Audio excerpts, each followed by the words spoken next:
My name is Nora Caldwell, and I was 34 the night my father lifted a glass at my grandfather's 82nd birthday and told a room full of relatives that I was only useful for carrying a clipboard.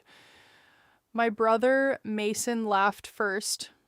He always laughed first, because in our family the favorite son set the temperature and everyone else learned what weather to pretend they felt.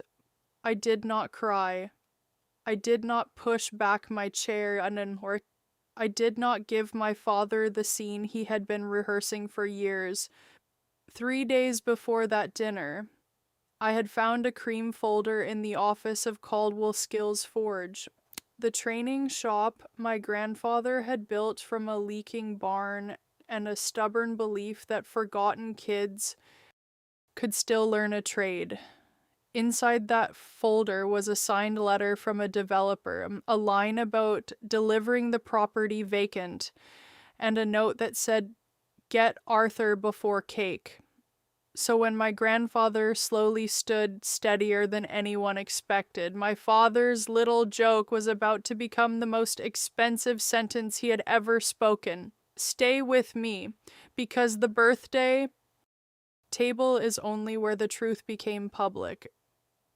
It started much earlier with a shop bell, a parcel map, and a family that mistook silence for permission. Before we go back there, if stories about quiet people finally being seen mean something to you, take a second to like and subscribe. Tell me where you are listening from and what time it is there.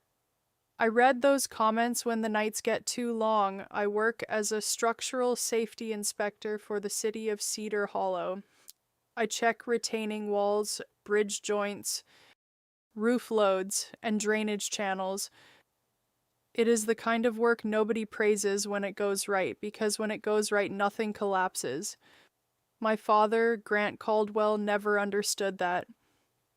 To him, real work had a showroom, a handshake, and a plaque on the wall. My mother, Vivian, understood appearances even better. She could turn a family dinner into a stage set and still make you feel rude for noticing the lighting.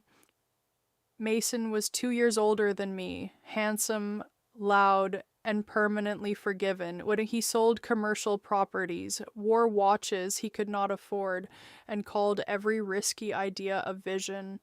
I lived 15 minutes away in a narrow brick townhouse with a toolbox under the stairs and my grandfather's old steel square above my desk.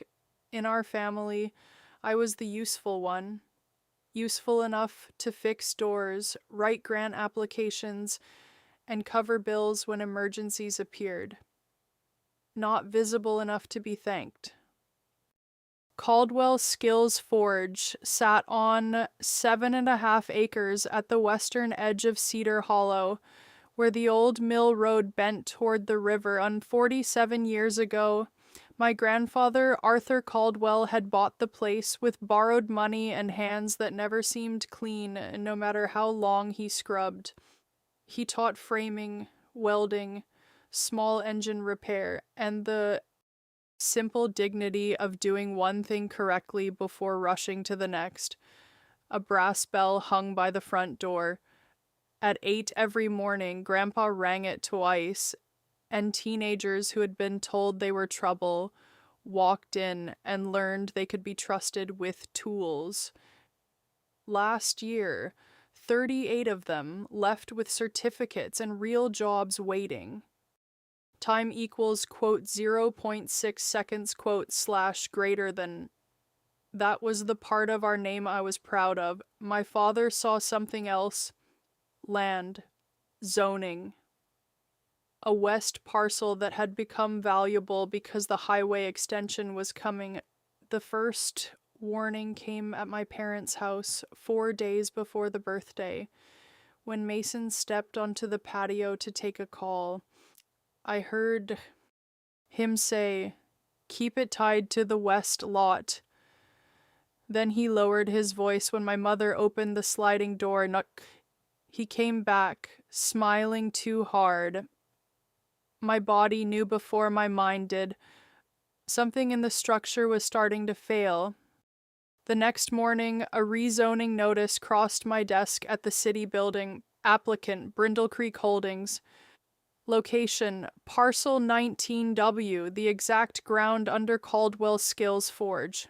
The owner of record was still the Arthur J. Caldwell Education Trust. Not Grant. Not Mason. Arthur. Time equals, quote, 0.6 seconds, quote, slash greater than that mattered. A private sale could happen only if my grandfather signed, or if someone gained authority to sign for him. I pulled the public file, then drove to the shop after work with a story about checking the gutters. Fresh survey flags marked the gravel near the machine shed. Inside the office, Mason's leather portfolio sat on the borrowed desk. I should have walked past it, and instead I saw the corner of a cream folder marked Northbridge Urban Partners. The folder was not sealed. I opened it, photographed every page, and put it back exactly as I found it. The letter of intent offered millions for the land, but the terms were the blade hidden inside the ribbon property to be delivered vacant, all instructional use to end before closing. On a yellow note in Mason's handwriting were 5 words, "Get Arthur before cake." My knees went cold. My grandfather's birthday was not a celebration. It was a closing table with candles. I wanted to storm into the shop floor and throw the folder at Mason's chest. I wanted to ask my father how long he had been planning to sell the floor, out from under the kids he called a burden in private and a legacy in public. But my grandfather had taught me better. Measure before you cut. Nora. A crooked line shows itself underweight. If I accused them too early, they would call me emotional, move the signing, and hide the next set of papers. Worse, Grandpa's heart had been weak all spring. I needed a way to protect the shop without making his body pay for my panic.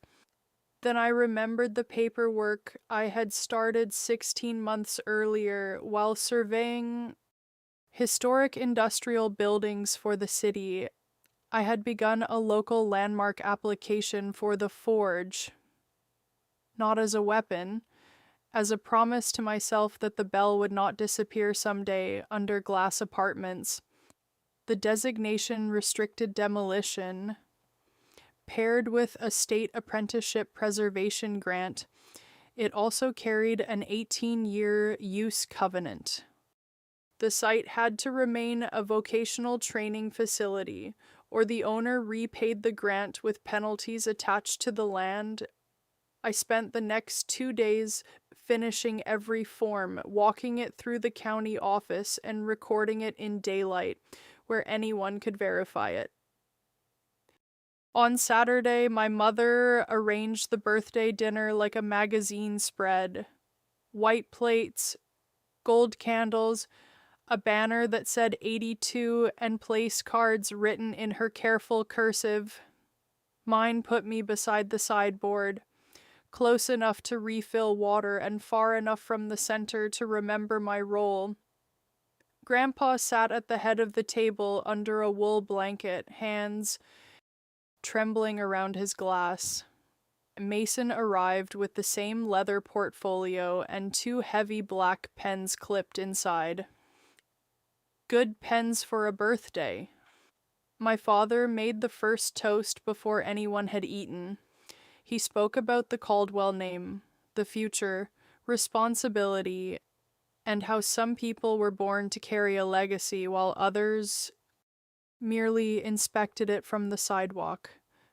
Then Aunt Lydia asked me gently what I thought would happen to the forge under the new highway plan.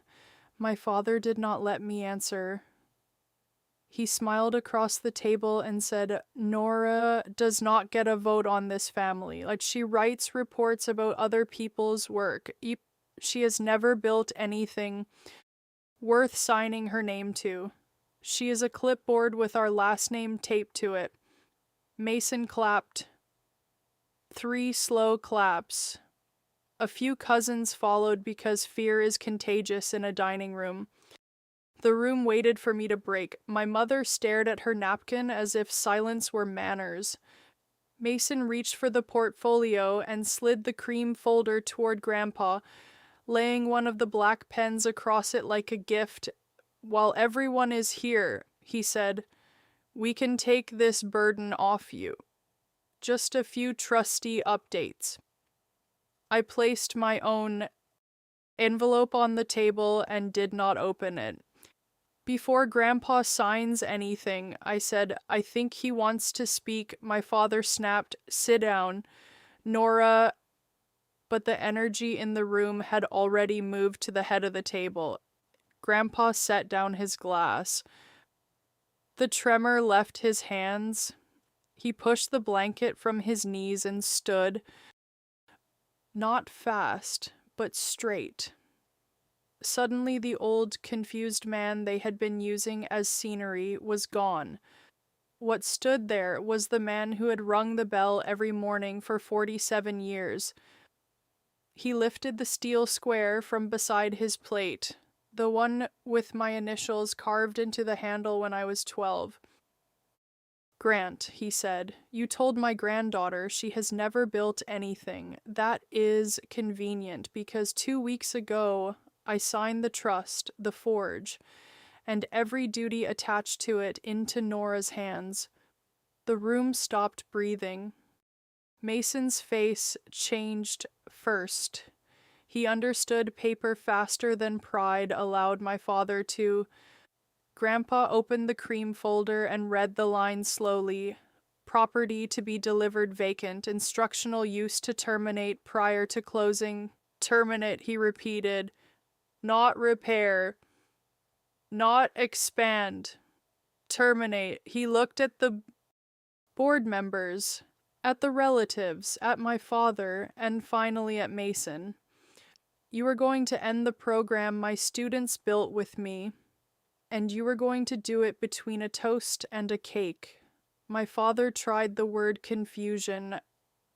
My mother reached for tears.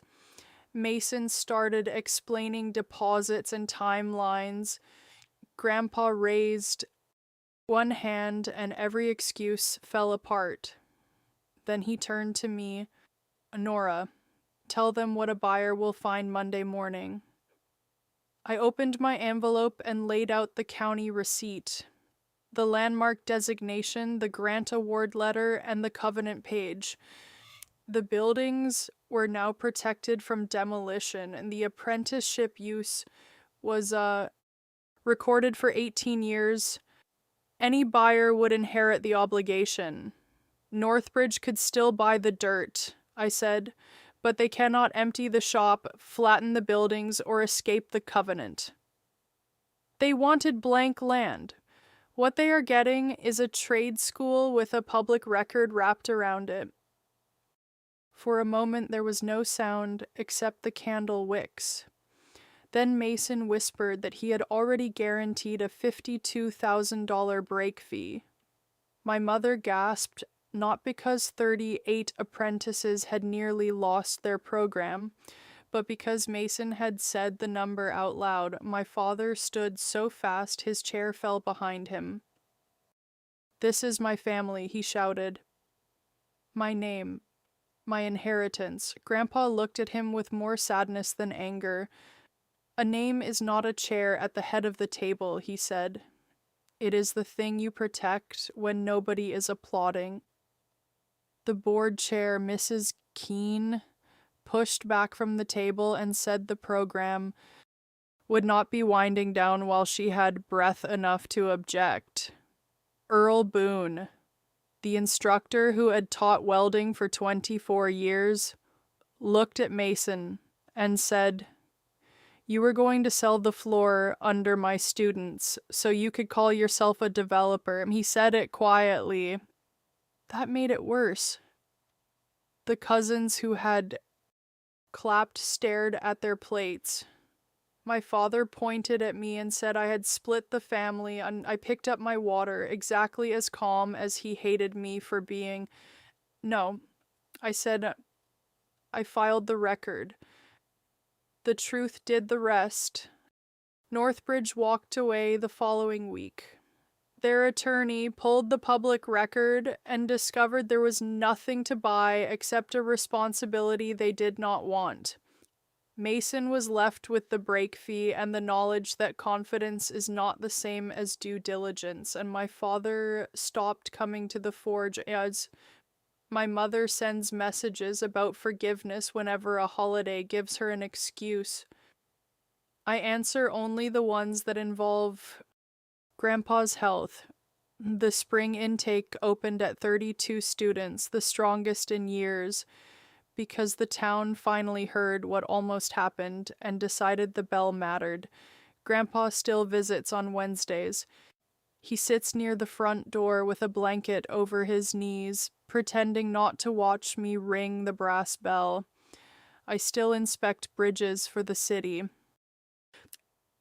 On Saturdays, I manage the forge as successor trustee. The steel square hangs in my office now, not as a trophy, but as a reminder. I did not win because I shouted louder. I won because I measured the thing they were trying to hide and put the measurement where no one could argue with it. 2 months later, we put a small brass plate beside the bell with Grandpa's name on it. Not a marble monument, not a speech, just a plate the students pass every morning without being forced to worship it. It says, "A straight line can hold more weight than a loud promise," and Grandpa pretended the words were too sentimental. Then I caught him touching the edge of the plate when he thought no one was looking. My father has never apologized. He sent one message through my mother asking whether I was proud of embarrassing him. I did not answer that question because it was built wrong. I did not embarrass him. I removed the curtain.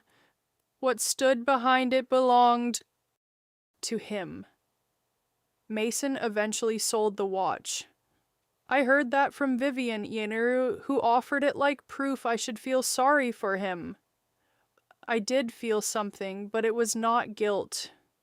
It was the tired mercy you feel when someone mistakes consequences for cruelty.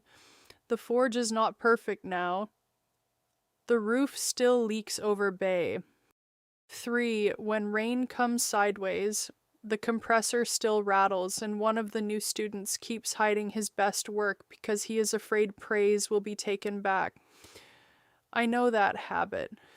I also know that saving a place does not end with one dramatic night at a table. It ends, or maybe begins, with invoices paid on time, enrollment forms processed correctly, safety rails repaired before anyone falls, and adults who do not disappear when the applause does. That is the part my father never understood. Legacy is maintenance. It is showing up after the room empties. It is the unglamorous proof that love can be practical, recorded, repaired, and repeated even when no one is filming it. No. One says thank you, and the only reward is knowing the doors are still open. So I tell him what Grandpa told me, make the line true, then let it hold. If this story has a lesson, it is this: the quiet person is not always weak. Sometimes she is simply waiting until the record is complete. Thank you for staying with me. If you know someone who keeps holding the whole structure up without applause, send them this story. And if you want more stories about family truth and boundaries, subscribe. I will see you in the next one.